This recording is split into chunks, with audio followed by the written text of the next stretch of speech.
At the start of the movie, we see a couple being pursued by a local criminal gang led by the notorious Chang. They make their way into the woods and decide to hide themselves behind the trees. However, their efforts prove to be futile as the gangsters are able to locate them easily. As a result, the couple is viciously assaulted and killed by the three gangsters. In the next scene, we are introduced to a couple named Yad and Bua who reside in a rural village. They are deeply in love and have vowed to marry each other when the time comes. However, their relationship faces opposition from Yad's family because Bua is a mute girl. Her family background is also complicated as her father abandoned them for another woman. Nevertheless, Yad remains undeterred by these circumstances and is resolute in his desire to marry Bua. On a particular day, Yad and Bua are by the nearby river gathering crabs for their meal. While returning home with a bucket full of food, a group of local troublemakers unexpectedly throws a stone at Bua and runs away. This causes the innocent girl to bleed, so Ya quickly escorts her back home. Once there, Bua's mother tends to her wounds and asks her to rest for some time. After this, she engages in a private conversation with Yad about his relationship with Bua. She advises him to stop seeing Bua, saying that he deserves a better spouse and better in-laws. However, Yad firmly asserts that he disregards the opinions of the villagers and that his love for Bua surpasses all other considerations. Despite all these objections from families and villagers, Yad and Bua continue their relationship. They spend a lot of time together in activities such as fishing, cooking, and sharing meals. Chang and two of his companions also reside within the same village. They seem to have no work to do, and as a result, they keep wandering aimlessly around the village, subjecting the villagers to torment and harassment. They sustain themselves by stealing from the hardworking residents. The leader, Chang, has a wife who frequently chastises him for his irresponsible behavior, but he pays little attention to it. One day, as Yad and Bua return after catching some fish, they are by Chang and his men. The gangsters snatched the bucket filled with fish, and Shang begins to harass Bua. Yad attempts to defend her, but the men easily overpower him. Fortunately, Shang's wife arrives in the nick of time and breaks up the scuffle. Later that evening, Yad's father, as usual, implores Yad to relocate to Bangkok and find a job there. He believes that it is the only way that they can earn some money. However, Yad declines, saying he prefers the tranquility of the village over the chaotic city life. The following morning, a dwarf thug steals a bunch of bananas from OK. Let's do this with a straight face. A dwarf thug steals a bunch of bananas from a store before hastily baking his escape. Coincidentally, Bua passes by the same shop while carrying bananas in her hands. As a result of this, the shopkeeper wrongly assumes that she's the thief and subjects her to rude insults. Being mute, poor Bua is unable to prove her innocence and starts crying. Later that day, Yad's mother pays a visit to Bua's mother and tells her to keep Bua away from her son because she will never a mute girl as her future daughter-in-law. Overhearing their conversation from a distance, Bua is left disheartened. After this, she makes her way to the fields and begins crying. She cannot understand why the entire village hates her. Soon after, Yad approaches her and hugs her tightly, promising that he will never leave her side. He also assures her that they will get married soon.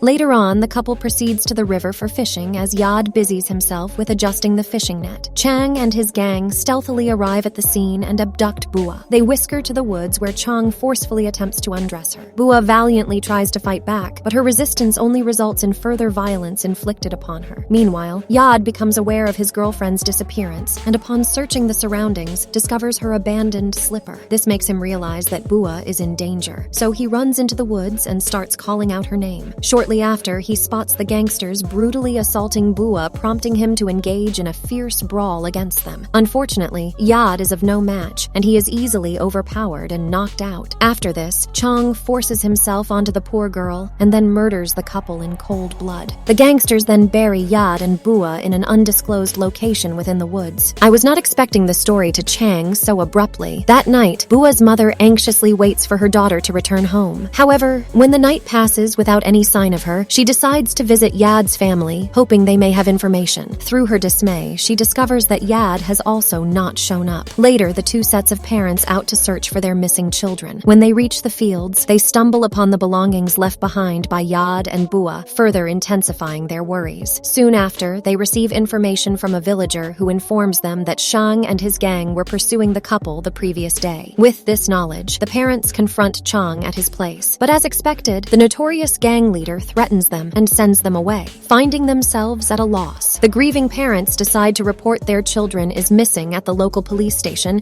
even expressing their suspicion towards Chang's gang. However, they insist on concrete evidence before entertaining any suspicions. Moreover, the head officer speculates that the couple may have chosen to leave for bigger cities to start a new life together. Cops really just going to make it. In the next scene, we are introduced to a member of Chang's gang, Lek. He is roaming alone in the woods, burdened by guilt and unable to escape the weight of their heinous actions. Shortly after, Chang and another gang member named Fet approach him asking if he is all right. Lek confesses that he is feeling like these days and even suggests turning themselves in. Hearing this, an enraged Chang brings out his gun and points it at Lek. He says that he will shoot him if the police find out about their deeds. Following this, the trio heads deep into the woods for a hunting expedition. As they try to find some animals, surprisingly, they are haunted by spirit. This forces the gangsters to run away from the woods as soon as they can. That same night, they are seen enjoying with some girls, indulging in drinks and to narcotics. In the midst of their activities, Lek excuses himself to take as he begins the process, he unexpectedly notices a girl dressed in white lying on the ground. Lek slowly approaches her and turns her over only to discover that it is Bua. This terrifies him, so he quickly retreats to his friends. After winding up their gathering, the gangsters return to their respective houses only to be plagued by haunting visions of Bua. Lek in particular goes to his bed but continues to see Bua's spiritual form seemingly on the verge of attacking him. This nightmarish ordeal deprives him of sleep throughout the night. In the morning, Lek confides in Fet, sharing the haunting experiences he has endured. To his surprise, Fet reveals that he has also encountered similar visions. Lek proposes that they depart from the village and seek employment in larger cities. He also points out that they will be doomed if the villagers find out about their deeds. However, Fet urges practical thinking, saying it will be impossible for people like them to find jobs. Poor guys. Afterwards, the trio is once again seen in the forest engaging in hunting activities. This time, Lek's visions of Bua intensify, compelling him to flee for his life. While running away, he is suddenly struck on the head hard with a wooden branch, resulting in his death. Later that night, Fet too falls victim to a relentless nightmare that deprives him of sleep. Seeking solace, he retreats to the restroom to freshen up only to be haunted by the spirit of Yod, fearing that he will also get killed. Fet visits a nearby temple early the very next morning and offers prayers for his preservation. After this, he meets with Chang and resolves to confess there to the villagers, but once again the gang leader becomes angry and punches Fet in the face, commanding him to remain silent. When the latter still keeps on insisting, Chang beats him up viciously that night. Chang endures a chilling dream in which he is bound to his bed, tormented by the ghosts of Yad and Bua, who approach him menacingly with an axe the following day. As Fet is fishing at a nearby river, he is startled by a haunting sound. He looks around but finds Noon in sight. Suddenly, a splash in the water startles him further. Terra Fet attempts to flee, but he is caught by someone from behind and forcefully submerged underwater. The unfortunate deaths of Lek and Fet fills Chang's father with concern, so he urges Chang to confess his bad deeds, warning him of a similar fate if he fails to do so. However, Chang refuses to acknowledge any wrongdoing, fearing that he will be imprisoned. Unbeknownst to Chang, the vengeful spirits of Yad and Bua are closing in on him. During the night, Chang is sleeping beside his wife when he hears a sound coming from the kitchen. Startled, he wakes his asking if she heard the sound too. However, she scolds him for disturbing her sleep and goes back to bed. Soon after, Chang hears the same sounds once more, instilling a sense of dread within him. He gets up to switch on the lights only to discover that the tube light is malfunctioning. Gripped by fear of the dark, he attempts to light a candle, but it mysteriously extinguishes itself. Just then, the spirit of Bua materializes before him, scaring the life out of him. In response,